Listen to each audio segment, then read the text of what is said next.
తమిళనాట కొత్త cinema poster release చేసినట్లు శ్వేతపత్రాలు విడుదల చేసే సీజన్ మొదలైంది. దళపతి విజయ్ సీఎం సీట్లో కూర్చోగానే అసలు కహానీ షురు మొదలైంది. గత డిఎంకే సర్కార్ 10 లక్షల కోట్ల అప్పుల కుప్ప మిగిల్చిందనేది ఫస్ట్ డైలాగ్. ఇక రేపో మాపో ఈ వైట్ పేపర్ వదులుతారు. అంటే చాలా చేద్దాం అనుకున్నాం, కానీ ఇక్కడ ఖజానాలో చిల్లి గవ్వ కూడా లేదు అనే సందేశాన్ని ప్రజలకు చేరవేయడం అన్నమాట.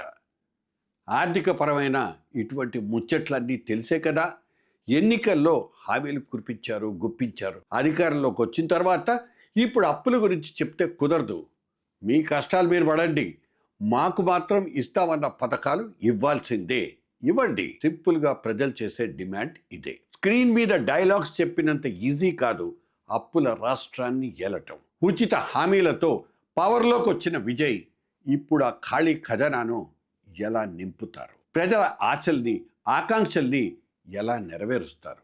ఇది బిగ్ క్వశ్చన్. అప్పుల సంగతి అటుంచితే అభివృద్ధి విషయంలో తమిళనాడు చాలా చాలా బెటర్. జీడిపిలో దేశంలోనే నెంబర్ 2 ప్లేస్, ఎక్స్పోర్ట్స్లో టాప్ ర్యాంక్, ఇక ఇన్నోవేషన్లో హై స్పీడ్లోనే దూసుకుపోతోంది. గ్రోత్ ఇండికేటర్స్ అదుర్స్ అనిపిస్తున్నా ఫైనాన్షియల్గా అప్పులు ఆందోళన కలిగిస్తున్నాయి. ఇటువంటి పరిస్థితుల్లో స్టాలిన్ను తలదన్నేలా విజయ్ ఎన్నెన్నో ఉచిత హామీలు ఇచ్చారు. మహిళలకు నెలకు 3,000 రూపాయలు ఇస్తా అన్నారు. ఇక ఫ్రీ గ్యాస్, 200 యూనిట్ల ఫ్రీ కరెంట్ ఓటర్స్ని అంచనాలకు మించి అట్రాక్ట్ చేసి పారేశాయి. యూత్ను బుట్టలో వేసుకోవడానికి నిరుద్యోగ భృతి అంటూ భారీ ఆఫర్స్ ఇచ్చారు విజయ్. కుర్చీ ఎక్కిన తర్వాత ఆ లెక్కలు తలుచుకుంటేనే టెన్షన్ వస్తోంది దళపతికి.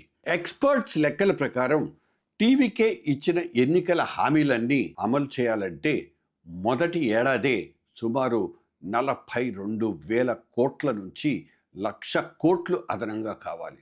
ఇప్పటికే 10 లక్షల కోట్ల అప్పు ఉందని ఆయన లబోదిబోమంటున్నాడు. దానికి తోడు ఈ విజయ్ మార్క్ ఫ్రీబీస్ భారం పడితే కామన్ మ్యాన్ మీద ట్యాక్స్లు వేయక తప్పదు. ఇంకోవైపు మాజీ సీఎం స్టాలిన్ స్ట్రాంగ్ కౌంటర్ ఇస్తున్నారు. తాము పక్క ఆర్థిక క్రమశిక్షణతోనే స్కీమ్స్ రన్ చేశామంటూ పబ్లిక్ ని మభ్యపెట్టొద్దని కౌంటర్ అటాక్ స్టార్ట్ చేశారు స్టాలిన్. పాలిటిక్స్ పక్కన పెడితే ఈ ఫ్రీబీస్ అమలు పరిచినా సమస్యే, కాదని చేతులెత్తేసినా ఇంకో సమస్య. ఈ టెన్షన్ గాలికి వదిలేస్తే ఇన్వెస్ట్మెంట్స్ వెనక్కి వెళ్ళిపోవటం మాత్రం ఖాయం. సోషల్ మీడియాలో యూత్ భయపడుతున్న ఒకే ఒక్క పాయింట్ ఇదే. అడ్మినిస్ట్రేషన్లో 0 ఎక్స్పీరియన్స్ ఉన్న విజయ్కి ఇది మామూలు సవాల్ కాదు. సంక్షేమం పేరుతో అప్పులు చేయటం పాత ప్రభుత్వాల తప్పే కావచ్చు, కానీ అదే ఉచితం ఫార్ములా వాడి గెలిచిన కొత్త సీఎం ఇప్పుడు ఖజానా ఖాళీ అంటాం లాజికల్గా ఉందా? రేపు అప్పుల సాకు చూపిస్తూ తన మేనిఫెస్టో హామీలకు విజయ్ మంగళం పాడబోతున్నారా? అదే కనుక జరిగితే రాబోయే రోజుల్లో తమిళ రాజకీయాలు ఎంత రసవత్తరంగా మారతాయో ఆలోచించండి. Just wait and watch. ఇదేమి శాపం కాదు, అభినందనే. కానీ ముందుంది మొసళ్ళ పండగ.